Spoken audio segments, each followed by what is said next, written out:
Bonjour tout le monde, c'est Margot, j'espère que vous allez bien, perso moi ça va. Du coup aujourd'hui on se retrouve pour un nouvel épisode et aujourd'hui je suis de retour pour vous parler du film hongkongais The Last Dance ou bien en français La Dernière Valse, qui est un film du coup réalisé par Anselm Chan et qui date de 2024, il fait 2h06. Petite information, le film est actuellement en salle au cinéma, il sort le 31 décembre, donc je me suis dit que ça aurait été la bonne occasion justement de vous faire un épisode. Alors rapidement, du coup, peut-être vous donner le casting en premier avant qu'on parle de l'histoire, quels sont les acteurs qui jouent dans ce film. En acteur principal, nous avons Michael Hui qui va jouer le rôle de Man Kwok, qui va jouer du coup le rôle d'un prêtre taoïste dans le film. Et en deuxième acteur principal, parce que du coup ça va être un duo, nous avons Dayo Wong qui va jouer le rôle de Dominique, et qui est lui aussi un acteur assez connu. C'est un acteur qui a fait beaucoup de travail. En fait, d'après ce que j'ai compris, ce sont deux acteurs vétérans, mais dans des classes un peu différentes. C'est pas tout à fait le même type d'acteur vétéran. Et c'est un duo d'ailleurs, je trouve, qui est très intéressant.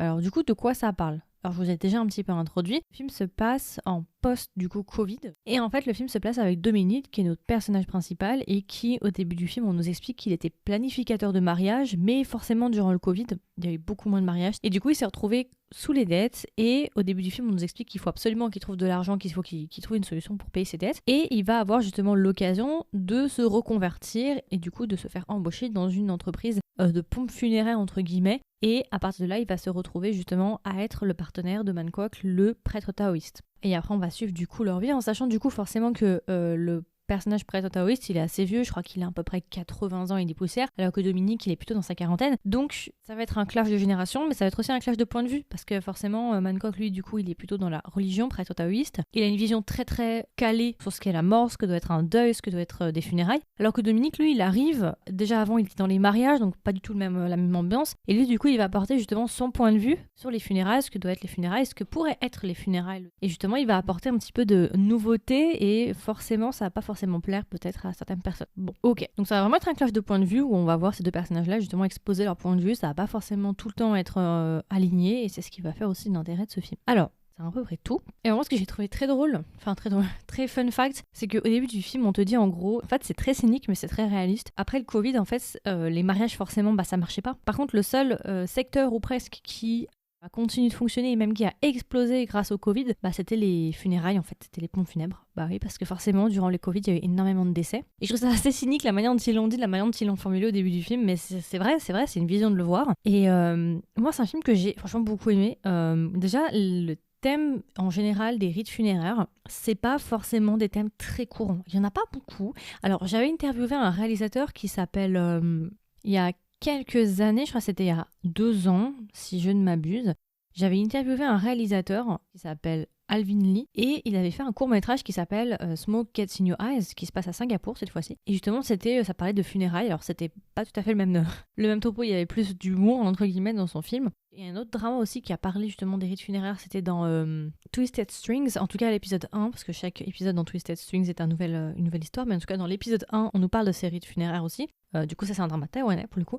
Mais c'est vrai que on voit de plus en plus de thèmes sur les funérailles, mais ça reste très minime. Vous voyez, j'ai que 3 exemples là tout de suite comme ça. Après, il y en a plus, peut-être du côté coréen, ils ont dû en faire, mais c'est toujours, vous savez, sous la patte un peu coréenne, un peu édulcorée, un peu K-drama. Donc je les compte pas trop dedans. Mais je parle vraiment d'œuvres qui traitent vraiment les funérailles de manière sérieuse pour les mettre un peu en avant, pour explorer un peu les behind the scenes de ce qu'est vraiment finalement un des funérailles et le secteur des funérailles. C'est assez rare et je trouve que c'est quelque chose qui déjà vaut la peine d'être mentionné. Et aussi, alors j'ai plein de feux de faille à vous donner. Peut-être un indicateur qui va peut-être vous donner envie d'aller voir le film. Ce film est numéro 1 au box-office de Hong Kong. Il a explosé les scores, je sais plus où j'ai vu ça, j'ai lu pas mal d'articles qui disaient que ça a été un énorme succès à Hong Kong, vraiment un franc succès. C'est un film qui a engendré énormément d'entrées. C'est un film qui a été très populaire et c'est un film au moment où j'enregistre qui est censé représenter Hong Kong aux Oscars. En tout cas, il est dans les nominations. Je ne sais pas au moment où j'enregistre si il va continuer sa route jusqu'aux Oscars, mais en tout cas, les prémices sont là. Et un autre fact aussi qui est très intéressant que j'ai appris en lisant un peu les articles, c'est qu'en fait, le réalisateur a passé plus d'1 an à travailler justement auprès de différentes maisons funéraires, différents experts, pour justement complètement s'immerger à l'intérieur et pouvoir justement raconter une histoire la plus fiable et la plus réelle, vraisemblable possible, avec les informations les plus proches de la réalité possible. Donc je trouve que c'est très admirable quand un réalisateur ou un acteur, parfois aussi des acteurs font ça, s'immerge dans un métier, dans un secteur, pour justement apprendre auprès des experts et justement faire un film qui soit vraiment réel, qui soit tiré vraiment de réelles informations proches de la réalité des personnes qui exercent ce métier-là. Donc ça, c'est un autre fun fact aussi, je pense, qu'il y a à prendre en compte. Et c'est un film, moi, je trouve, qui est très bien réalisé. Visuellement, il est très beau. Vraiment, je pense surtout aux danses, parce qu'il va y avoir des danses funéraires. C'est les Hellgate, donc les... Alors, je veux pas dire de bêtises sur le nom, mais c'est Portes des Enfers, je crois. Avec le feu, là.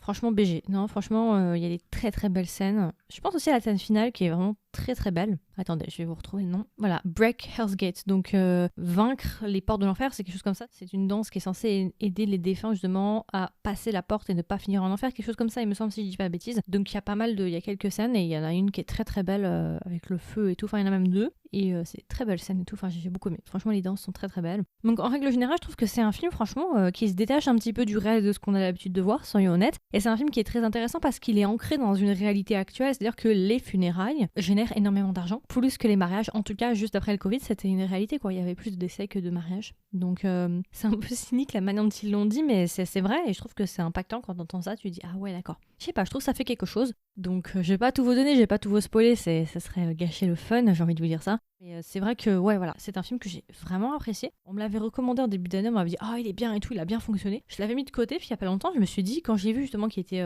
il représentait Hong Kong pour les Oscars, je me suis dit, bon, allez, vas-y, on va se lancer. Et franchement, j'ai passé un bon moment, même s'il fait 2 heures, je trouve que ça tient plutôt bien. Et j'ai bien aimé en fait le duo. Je trouve que le duo fonctionne très bien. Moi, j'ai bien aimé Dominique surtout, qui est un peu. Je sais pas, il y a des moments qui te font sourire en fait. Et non, enfin, c'est un film qui est très intéressant, vous verrez. Je trouve que ça met en lumière aussi un thème qui est très intéressant, qui est du coup le système funéraire. Et je trouve que c'est assez tabou, on va pas se mentir, c'est vrai, hein, même en France. C'est pas un film qui va vous mettre mal à l'aise. En tout cas, moi, je me suis pas sentie mal à l'aise en regardant le film. Alors qu'on pourrait peut-être penser que justement un film sur la mort, sur les funérailles, ça serait un peu, ça mettrait un peu mal à l'aise. Pas du tout. Moi, ça m'a pas mis mal à l'aise. J'ai pas eu ce sentiment vraiment dérangeant. Je trouve que ça a été raconté de manière assez juste et assez bienveillante. Donc non, franchement, c'est une recommandation si vous avez l'occasion de le voir au cinéma. En fait, je vous en parle aussi parce que le problème, c'est qu'on sait comment ça se passe en France. Le film va sortir en salle, mais je sais déjà que ça va être dans des petites salles, ça va être à Paris, peut-être si vous êtes un peu chanceux dans quelques cinémas en province, mais voilà. Donc ça, bon, ça c'est un problème, hein, bien évidemment, je peux rien y faire à mon échelle. En revanche, moi je pense qu'il va être diffusé sur des sites style Amazon Prime, enfin à mon avis, il finira par sur une de ces plateformes-là. Mettez-le de côté. De l'autre côté, regardez sur internet s'il n'est pas disponible à tout hasard. Et vraiment, voilà, je veux en faire la promotion parce que c'est un excellent film et je pense qu'on va, pour beaucoup en France et même en Europe, en Occident, on va passer à côté. La seule chose qui pourrait faire en sorte que ce film explose, c'est s'il gagnait aux Oscars. Et du coup, ça mettrait en lumière ce film. Mais s'il n'y a pas une promotion comme par exemple les Oscars, ce film passera malheureusement inaperçu, même s'il a très bien fonctionné en Asie. Je pense que la promotion ne sera pas suffisante en Europe. Donc, si à mon échelle, je peux aider un petit peu, je prétends pas non plus faire exploser les scores en France grâce à moi, mais au moins, si je peux vous dire que ce film existe et vous pouvez le mettre de côté et vous le faire découvrir, bah pourquoi pas. Je sais pas si vous remarquez, mais ces derniers temps, je fais beaucoup de films parce que en réalité, les films, c'est beaucoup plus facile à voir pour moi. Alors qu'avant, je vous avais dit non, je suis pas trop film, j'aime pas trop les films, j'aime bien m'immerger dans les dramas, mais c'est vrai que la réalité fait que maintenant, dans ma vie, vu que maintenant je vis en Chine, j'ai moins de temps. Alors, je regarde les dramas, hein, il y a pas longtemps, là, je suis en train de regarder un deuxième, mais j'en ai vu un là, j'en ai fait un hier, là, je regarde un nouveau. Mais c'est vrai que pour moi, pour vous faire des épisodes, c'est quand même plus pratique de vous faire des films. Comme ça, je peux en regarder plusieurs d'affilée. Je sais pas si vous aimez du coup que je vous parle de films aussi pour changer un petit peu. Puis en plus, c'est des films un peu différents. C'est pas forcément des films un peu mainstream, un peu Netflix. C'est des films un peu plus de festival. Et je trouve que c'est bien aussi d'agrandir son pôle de visionnage. Donc voilà. Si je devais le recommander à un ami et une amie, est-ce que je le recommanderais ? Alors moi, je le recommande.